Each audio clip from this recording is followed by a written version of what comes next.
The lobby of the Hargrove Grand smelled like money and old leather, and the kind of quiet that only gets purchased, never earned. Adrian Cole sat in the corner near the window, his boots flat on the marble floor, his posture the kind of still that most people never learn.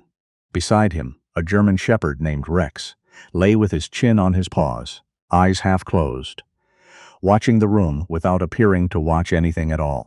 They had been traveling for 19 hours. Adrian had slept 4 of them, upright, in an aisle seat somewhere over the Atlantic. He was on leave for the first time in 14 months. He had not decided yet what to do with that fact. The hotel was his brother's idea. "You've earned it," Kevin had said over the phone. "Just go somewhere that has room service and doesn't require a tactical vest." So Adrian had come to Ashford, Virginia, a town old enough to have opinions about itself, a hotel grand enough to make a man feel like a visitor in his own country. He wasn't bothered by any of it. He ordered coffee, black. He waited. That was when he noticed the woman by the elevator. Her name, though Adrian didn't know it yet, was Clara. She was 63 years old, small-framed, with white hair pinned at the back of her neck in a way that suggested she had once been the kind of woman who was always somewhere important. She moved a motorized wheelchair with a precision that told you she had been doing it a long time. A canvas tote bag hung from one handle. A worn paperback rode in her lap. She had the face of someone accustomed to being overlooked and the posture of someone who had made peace with it. She was waiting for the elevator. The elevator doors opened. A man stepped out. First. Mid-40s, wide shoulders, the particular expression of someone who expects hallways to clear for him. He was followed by a woman in a cream blazer and a teenage boy, whose face was already arranging itself into his father's contempt. Behind them, luggage. 2 carts of it, guided by a bellhop who looked like he was trying to be invisible. The man, his name was Preston, and he had not been told no enough times in his life, looked at Clara, looked at the elevator, and did not stop walking. One of his luggage carts clipped the side of Clara's wheelchair. Not an accident. The chair lurched. Clara grabbed the armrest. The paperback fell. The canvas tote swung hard and knocked into the wheel column. And for one terrible second, the chair tipped. Not enough to fall, but enough that Clara made a sound. Small, involuntary. The sound a person makes when they realize no one is going to catch them. Preston didn't look back. "Watch where you park that thing," he said to no one and everyone. His wife laughed, a short, bright sound like a coin dropped on tile. The bellhop retrieved the paperback. He handed it back to Clara without meeting her eyes. His expression said, "I'm sorry, I can't." Nobody else in the lobby moved. Rex lifted his head. Adrian had not planned to get involved. He was good at not getting involved. 14 months in environments where the wrong movement meant something permanent had built in him a patience for observation, for waiting, for knowing the difference between a situation that resolves and one that doesn't. He had seen cruelty before. He had seen it in places where it made sense as a survival mechanism and in places where it made no sense at all. This was the second kind. He set down his coffee. He set down his standing. Rex was already... Preston was at the front desk now, speaking to the manager in the clipped tone of a man who considers hotels as infrastructure he is temporarily tolerating. His wife examined her nails. His son was on his phone. Adrian crossed the lobby. He stopped beside Clara's chair. He picked up the canvas tote from where it had half fallen off the handle and looped it back into place. He didn't make a production of it. "You all right?" he asked. Clara looked up at him, then at Rex, who had sat down next to the chair like he'd been assigned there. "I'm fine," she said. The way people say fine when they mean something else entirely. "Thank you." "He hit your chair. I know. On purpose." She looked at him for a moment. "Yes." Adrian nodded once. He straightened up. He looked toward the front desk. Preston was laughing now at something the manager had said, the laugh of a man who needed everyone in the room to know he was comfortable. "His name's Rex," Adrian said, nodding toward the dog. "He's very well trained. Doesn't bite unless I say so." Clara looked at Rex again. Rex looked back at her with enormous, calm, brown eyes. For the first time, something in her face shifted. "What do you say?" she asked. "Haven't had to say it in a while," Adrian told her. "But I remember how." He didn't approach Preston right then. That wasn't the right move. The right move was what it always was. Information first, action second. He asked the front desk clerk, a young woman named Bex who looked exhausted in the way of someone pulling a double shift, if Clara was a guest. Bex said yes. She'd been staying for 3 days. She was here for her granddaughter's graduation from UVA Law School. He asked who the man was. Bex lowered her voice. Preston Harwick. He owned 3 of the buildings on the town's main commercial strip, including the one the hotel's parent company leased for their regional office. The hotel manager knew this. Everyone knew this. Adrian said thank you. He went back to his corner. He ordered more coffee. Rex lay down again and resumed his careful not watching. Twice more that afternoon, Preston and his family passed through the lobby.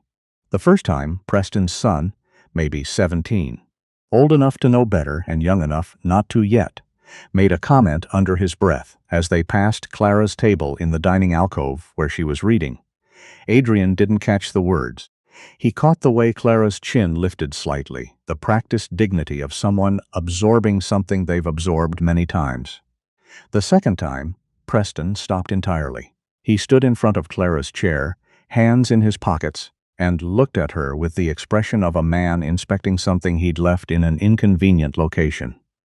"You know," he said, "the accessible rooms are on the second floor. You don't need to be down here taking up the common areas." Clara put her book down. "I'm a guest of this hotel, same as you." "Sure," Preston said. He said it the way people say if you say so.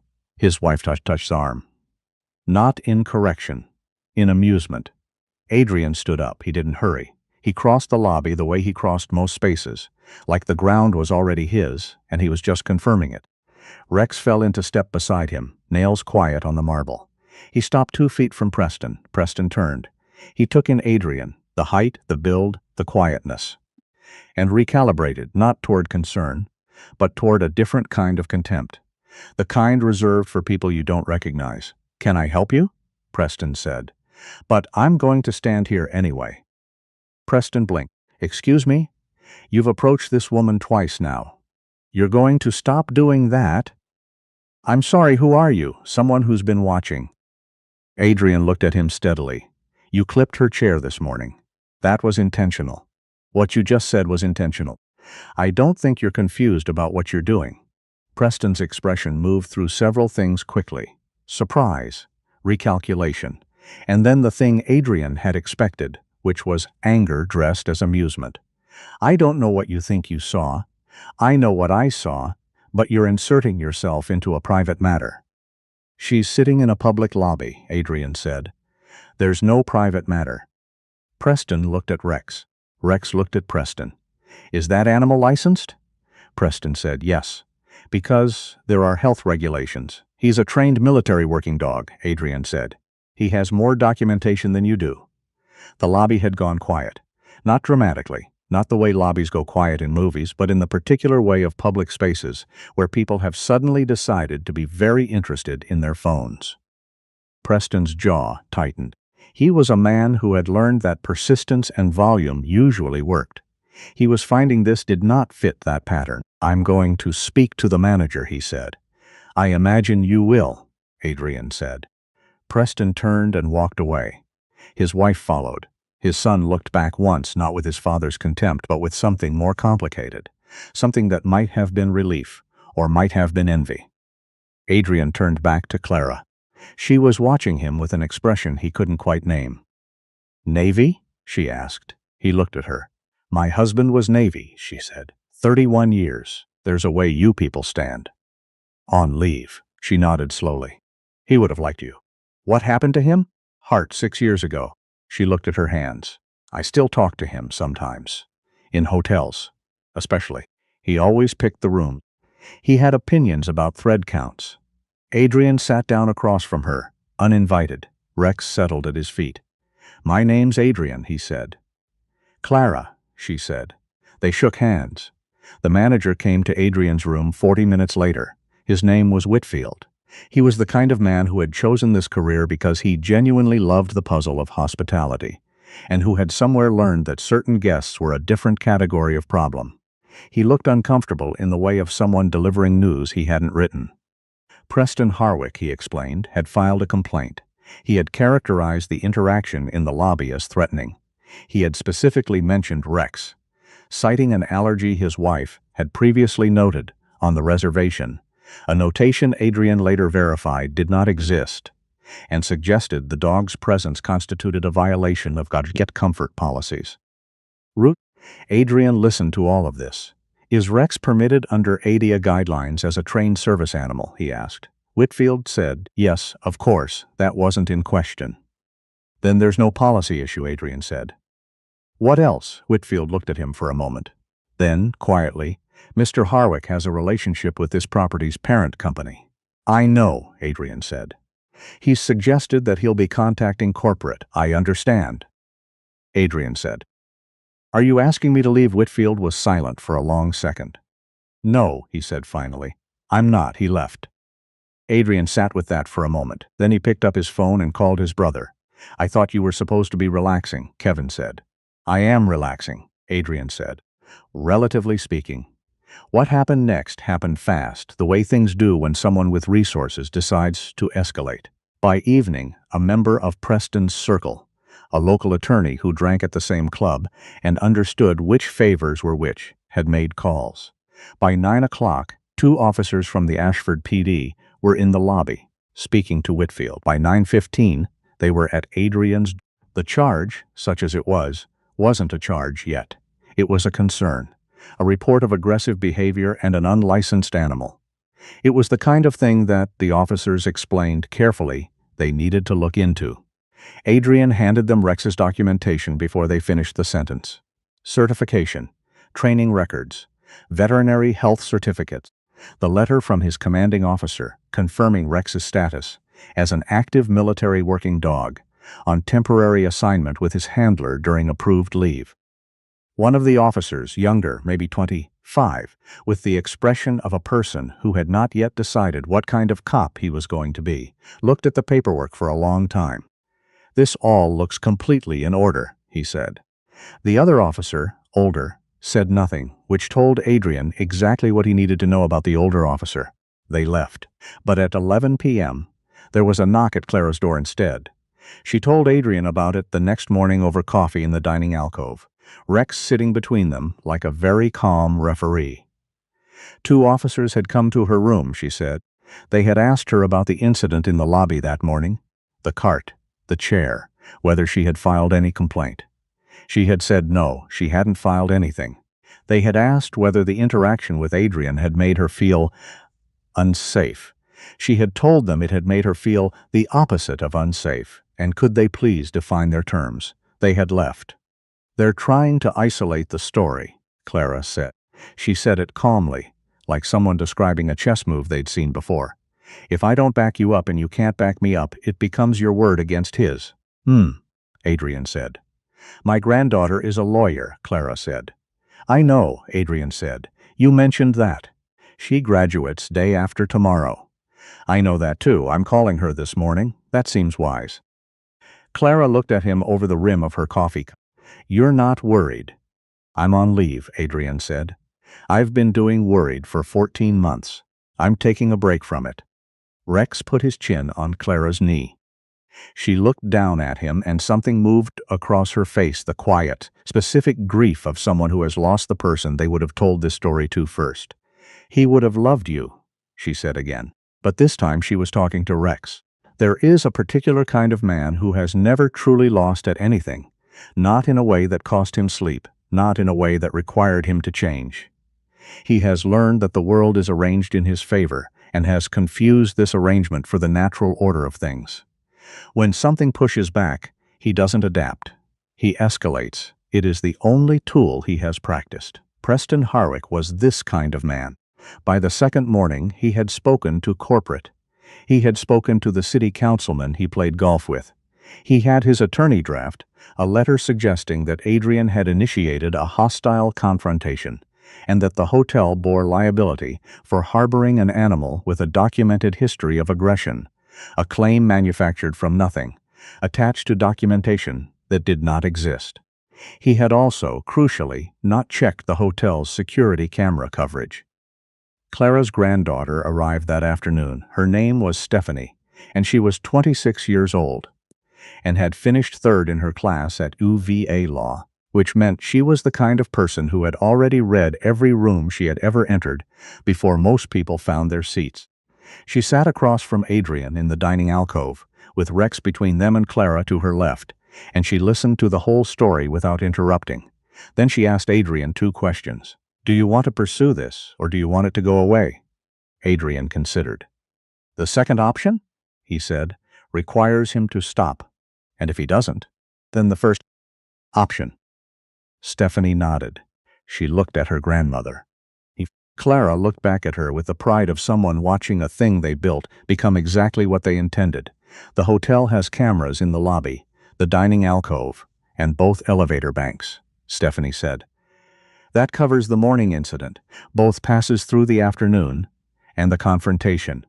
We request the footage under a preservation hold tonight before anyone has reason to delete it." "Can we do that?" Adrian asked. "I'm about to be a licensed attorney in the state of Virginia," Stephanie said. "I can do a lot of things. And my professor in civil procedure is now a federal judge who owes my grandmother a casserole recipe." Clara said, "I told you she was good." Whitfield granted the preservation request within the hour. He did it, Adrian suspected, with some relief. The relief of a man who had been waiting for someone to give him permission to do the right thing. The footage was what the footage was. The morning cart. Deliberate. Frame by frame, you could see Preston's hand nudge the bellhop's arm. A small movement, but there, the chair lurching. Clara grabbing the armrest. Preston walking away without a backward glance. The afternoon approaches. Documented. The lobby confrontation. Documented. None of it was ambiguous. Stephanie sent a letter to Preston's attorney that evening. It was 4 paragraphs long. The first paragraph cited the footage. The second cited the ADA violations implicit in Preston's complaint about Rex. The third referenced the officer's visits to both Adrian's room and Clara's room, and noted that the coordination of those visits with Preston's complaint raised questions about the nature of the original report. The fourth paragraph listed what Clara and Adrian were prepared to do next if Preston continued to take any further action against either of them. Against either of them. Preston's attorney called back in the morning. He said, recommending to his client that they resolve the matter privately. The resolution was not complicated in the end. Preston Harwick did not get the apology he had wanted from the hotel. He did not get Adrian removed. He did not get Rex declared a nuisance. He withdrew his complaint. He checked out 2 days early. He did not speak to Clara or Adrian again, though on his way out, he passed through the lobby where Adrian was sitting with his coffee, Rex at his feet, and the 2 men looked at each other for one long, flat moment before Preston looked away first. His son, passing behind him, gave Rex a small, quick pat on the head. Rex allowed it. He was a professional, but he also wagged his tail once, which was not nothing. On the morning of the graduation, Adrian stood on the steps of the UVA Law Building in the pale June sun, watching Clara watch Stephanie cross the stage. Clara had not cried until that moment. When she did, she cried the way people cry when they are carrying more than one thing, grief and pride, and the particular love of someone who has stayed around long enough to see what they loved become true. Afterward, Stephanie shook Adrian's hand. "Thank you," she said, for not walking past her. Rex was already standing up, Adrian said. He made the call. Stephanie looked at Rex. Rex sat with perfect military posture and accepted this as his due. Clara put her hand on Adrian's arm. "Where do you go next?" "Back," he said. "In 5 days." "Back where?" "Can't say." She nodded, the nod of a woman who had spent 31 years not asking that question. "Then I hope," she said, "that whatever's there is a little less interesting than this." "It won't be," Adrian said. "But that's all right." He walked with her to her car. He lifted her bag into the trunk.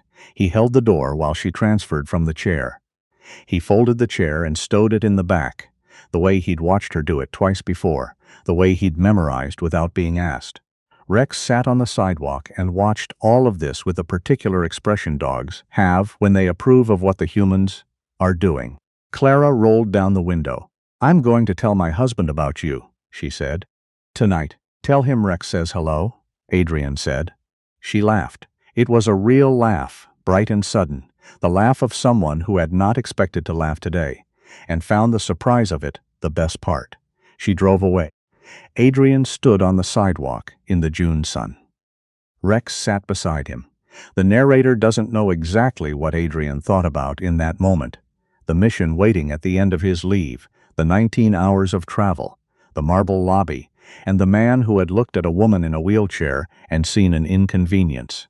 Maybe he thought about none of it. Maybe he just stood there in the sun the way people do when they have briefly been part of something that reminded them why the hard parts are worth doing. Rex looked up at him. Adrian looked down at Rex. "Good call this morning," he said. Rex wagged once. Then he stood, stretched, and turned toward the street, ready to go wherever came next.